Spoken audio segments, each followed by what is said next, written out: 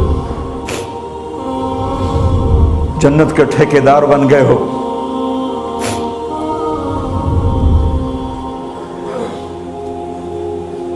میرے نبی تو عبداللہ بن ابی کا جنازہ پڑھانے کھڑے ہو گئے تھے, جس کا کفر ابو جہل سے بھی بڑا ہے. ابو جہل اوپر کی دوزخ میں, عبداللہ بن ابی سب سے نیچے کی دوزخ میں ہے. ان کے بیٹے آئے, یا رسول اللہ میرا باپ مر گیا ہے, اپنا کرتا دے دیں گے, میں اس کو کفن دے دوں. ہم نے کہا لے لو. کرتا اتار کے دے دیا. آپ کہتے بدبخت منافق, دفع ہو جا. کہ یا رسول اللہ آپ جنازہ پڑھائیں گے؟ کہاں پڑھاؤں گا. باقی منافقوں کا تو کسی کو پتہ نہیں تھا سوائے اللہ کے نبی کے, لیکن عبداللہ بن ابی کا منافق ہونا تو سب کو معلوم تھا. آپ جنازے کے لیے عمر سامنے آ گئے, یا رسول اللہ یہ کون ہے؟ تو مجھے پتا ہے کون ہے, تو آپ اس کا جنازہ کیوں پڑھا؟ کہ شاید اللہ معاف کر. کہ عمر پیچھے ہٹ جا, مجھے پتا ہے کو میرے اللہ نے کہا ہے تو ان کے لیے دعا کر یا نہ کر, میں معاف نہیں کروں گا. میں کرتا ہوں, شاید اللہ معاف کر. پھر فرمایا کہ میرے اللہ نے کہا اگر تو 70 دفعہ بھی ان کے لیے دعا کر تو میں معاف نہیں کروں گا. اگر میرا اللہ کہتا اے میرے محبوب اگر آپ 70 دفعہ اس کے لیے دعا کریں گے تو میں معاف کر دوں گا, تو میں اس کم بخت کا 70 دفعہ جنازہ پڑھا دیتا. مجھے بتاؤ تم کہاں سے یہ دین لے کر آئے ہو جس میں تم فرقوں میں بٹ گئے ہو, نفرتوں کی آگ تم نے لگا دی ہے. یہ کہاں سے اسلام آیا ہے؟ میں تمہیں اللہ اس کے رسول کا واسطہ دیتا ہوں. امت بن کے رہو, مسلم بن کے رہو. امت مطلب ایک, کوئی گنجائش نہیں. اپنے اپنے عقیدے پر پکے رہو, دوسرے کے لیے گنجائش رکھو. کیوں اس قدر ظلم و ستم ڈھائے ہوئے ہیں؟ میں نیا تبلیغ میں گیا, کالج سے نکلا, ہماری جماعت ایک گاؤں میں گئی, ایک مسجد میں, تو امام صاحب آئے, ہمیں ماں بہن کی گالیاں دی اور ہمارے بستر اٹھا کے باہر مسجد دھوو, کتے اندر واڑائے. میں حیران پریشان, میں تو کوئی نہیں جانتا تھا کہ مذہب کیا ہوتا ہے, فرقے کیا ہوتا ہے. میں تو کالج میں گانے والا تھا, ناچنے والا تھا, جنید جمشید کی طرح. مجھے تو دین کا پتہ تبلیغ سے پتہ چلا. میں حیران پریشان کہ یہ مولانا صاحب کہہ رہے ہیں کہ یہ گستاخ رسول ہیں, اور مسجد دھو دو باہر کھڑے ہو, یہ مسجد میں کھڑے ہو کر ماں کی گالی دے رہے ہیں, بہن کی گالی دے رہے ہیں. تو پھر معیار دین کیا ہے؟ اتنی نفرت, اس قدر دوریاں. اگر ہم کافر تھے تو ہمیں گلے سے لگاتے, ہمارے نبی کی طرح ہمیں کھانے کھلاتے, ہمیں پانی پلاتے, پھر ہمیں بات سمجھاتے. لیکن ماں بہن کی گالیاں, مسجد میں کھڑے ہو کر, امام مسجد. ہم پنجاب کے زمیندار ہیں, گالی دینا ہماری سرشت میں ہے, لیکن مسجد میں کانپ جاتے تھے کہ کسی کو الو کا پٹھا بھی کہہ دیں. ہمارے بزرگ بڑے بھی بہت گالیاں نکالتے تھے, لیکن مسجد میں کسی کو ضرورت نہیں ہوتی تھی کہ وہ میرے والد مرحوم خود بہت غصے والے بڑے سردار آدمی تھے, تو تھوڑی تھوڑی بات پہ مار پٹائی گالیاں. لیکن میں نے نہیں اپنے باپ کو مسجد میں سنا غصے میں بھی کسی کو گالی دیتے ہوئے. ماں بہن کی گالیاں نکالو. ساتھ یہ کہہ رہے ہیں کہ یہ گستاخ رسول ہیں, ہم یہ کافر ہیں, ان کو نکال دو. کتے آ گئے, مسجد دھو. میرے نبی کے دور میں تو کافر آ کے مسجد میں رہتے تھے. میرے بھائیوں, جو میں عرض کر رہا ہوں, میں اپنا دکھڑا بیان کر رہا ہوں, اس کی سنگینی کو سمجھو. یہ پاؤنڈ ڈالر نہیں بچائیں گے جب ہم آپس میں ٹوٹ جائیں گے. اللہ نے مجھے دنیا میں پھرنے کا موقع دیا, بار بار دیا, اسی تبلیغ کے سلسلے میں. سب سے زیادہ میں اسپین میں جا کے دکھی ہوا, اور میرا دکھ یہ نہیں تھا کہ ہماری یہاں 800 سال حکومت تھی اور ختم ہو گئی. میرا دکھ یہ تھا, میں اس پہ رویا مسجد قرطبہ میں, کہ جس وجہ سے اسپین تباہ ہوا وہ ساری وجہ میرے دیس پاکستان میں موجود ہے اس وقت، اور ہوش نہیں ہے کسی کو۔ مذہب پر لڑائی، سیاست پر لڑائی، دین پر نفرت، سیاست پر نفرت، قوم پہ نفرت، صوبے پہ نفرت، پیشے پہ نفرت، نفرت نفرت نفرت۔ میرے نبی نے پوچھا اسلام کا سب سے مضبوط عمل کیا ہے؟ صحابہ نے کہا نماز، آپ نے کہا نہیں۔ صحابہ نے کہا جہاد، آپ نے کہا نہیں۔ صحابہ نے کہا روزہ، آپ نے کہا نہیں۔ صحابہ نے کہا حج، آپ نے کہا نہیں۔ کہ یا رسول اللہ پھر آپ بتائیں؟ فرمایا دین کا سب سے مضبوط عمل محبت ہے، محبت محبت۔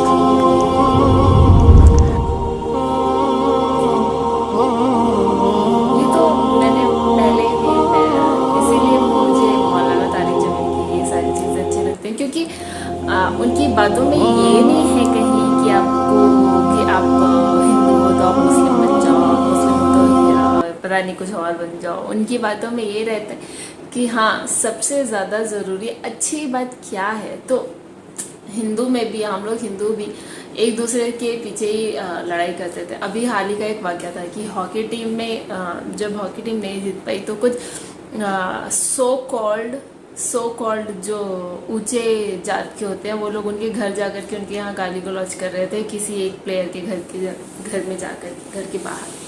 تو یہ سب کیا، ایٹ لیسٹ وہ وہاں تک پہنچی تو ہے، تمہارے اندر دم ہے تو تم بھی وہاں پہلے پہنچ کر کے دکھا دو اگر اونچے جات کے ہو تو۔ اس سے کیا فرق پڑتا ہے جب اونچے جات والے کھیلتے ہی نہیں ہیں؟ آپ کھیلو تو صحیح، آپ آگے بڑھو تو صحیح، تب تو کوئی اونچا جات نیچا جات جا کر کے کہیں آپ بھی کہیں پہنچو تو صحیح پہلے، پھر اس کے بعد جا کر کے آپ ان کو گالی دینا، ان کو لتیڑنا۔ آپ وہ بندی اپنی انڈیا کو ریپرزینٹ کر رہی ہے ایک ورلڈ لیول پہ، اور آپ اس کو جا کر گالی دے رہے۔ تو یہ ہندوز میں بھی ہے، یہ مسلمس میں بھی ہے کہ صحیح ہے، کہیں شیعہ ہے تو سنی ہے تو یہ ہے تو وہ ہے، تو سب لوگ آپس میں بٹے ہوئے ہیں۔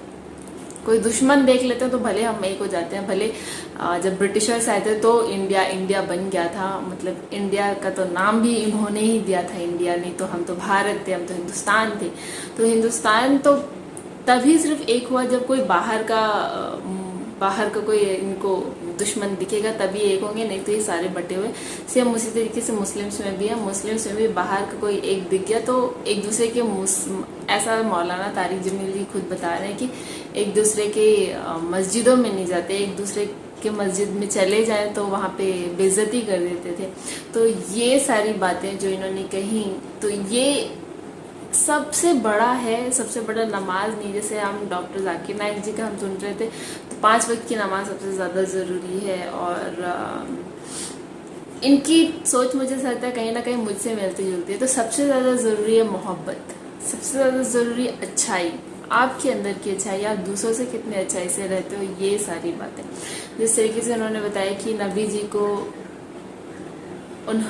جی نے اپنے اس دشمن کے اس میں جا کر کے نماز پڑھی، اس کے ختم ہونے پہ نماز جا کر کے پڑھی، جس نے جو کہ بہت زیادہ گنہگار تھا۔ تو اللہ نے یہ کہا، بھگوان نے یہ کہا کہ تم 70 دفعہ بھی اس کی نماز پڑھو گے تو میں اس کو معاف نہیں کروں گا۔ تو اگر انہوں نے اس کی جگہ یہ کہا ہوتا ہے کہ تم 70 دفعہ نماز پڑھ دو گے تو میں اس کو معاف کر دوں گا، تو وہ 70 دفعہ اس کے لیے نماز پڑھنے کے لیے ریڈی تھے۔ خیر اتنا بڑا دل تو مجھے نہیں لگتا کسی کا ہوگا، کیونکہ آج کی ڈیٹ میں کوئی تھوڑا سا برا کرتا ہے اور اس کے بعد وہ چلے جاتا ہے یا ختم ہو جاتا ہے تو ہم لوگ کہتے ہیں اوف چلو اچھا ہوا، دھرتی پر سے بوجھ کم ہو۔ لیکن ان کے جتنا بڑا دل تو نہیں ہی رکھ سکتے، لیکن خیر اچھائی تو ہم اپنے اندر رکھ سکتے ہیں، اچھائی تو ہم اپنے اندر زندہ رکھ سکتے ہیں کہ کوئی غریب دکھے، کوئی کہیں بھی ایسا اچھائی کرنے کا موقع ملے تو ہم اچھائی کر دیں، اور ایسا مجھے لگتا ہے۔ تو یہ تھا میرا ریویو، یہ تھا میرا ریاکشن مولانا طارق جمیل کے ورلڈس بیسٹ بیان، سو سے نو ٹو فرقہ واریت۔ فرقہ واریت کا مطلب مجھے ابھی بھی نہیں سمجھ آیا، تو اگر آپ میں سے کسی کو پتا ہو فرقہ واریت کا کیا مطلب ہے تو مجھے کمنٹ میں ضرور بتائیے گا۔ اینڈ یس، اگر آپ لوگوں کو کچھ بھی چیز برا لگا ہو تو میں اس کے لیے ہاتھ جوڑ کر کے دل سے معافی مانگتی ہوں، پلیز مجھے معاف کر دیجیے گا۔ اینڈ یس، آپ اسی طریقے سے اپنے سجیشنز دیتے رہیے گا صرف میں یہ نہیں چاہتی کہ میرا چینل صرف اسی کے اوپر بیس ہو جائے. تو جس طریقے سے ارطغرل غازی کے اوپر بھی مجھے ریئیکشن کرنے کے ریکویسٹ ملتے ہیں, تو اسی طریقے سے آپ کچھ اور بھی ریکویسٹ کر سکتے ہیں جو کہ آپ چاہتے ہیں کہ میں اس کے اوپر ریئیکشن بناؤں. تو ضرور سے بتائیے گا مجھے, سجیشنز دیجیے گا, اپنے امپورٹنٹ سجیشنز دیجیے گا. ملتی ہوں نیکسٹ ویڈیو میں. Bye bye.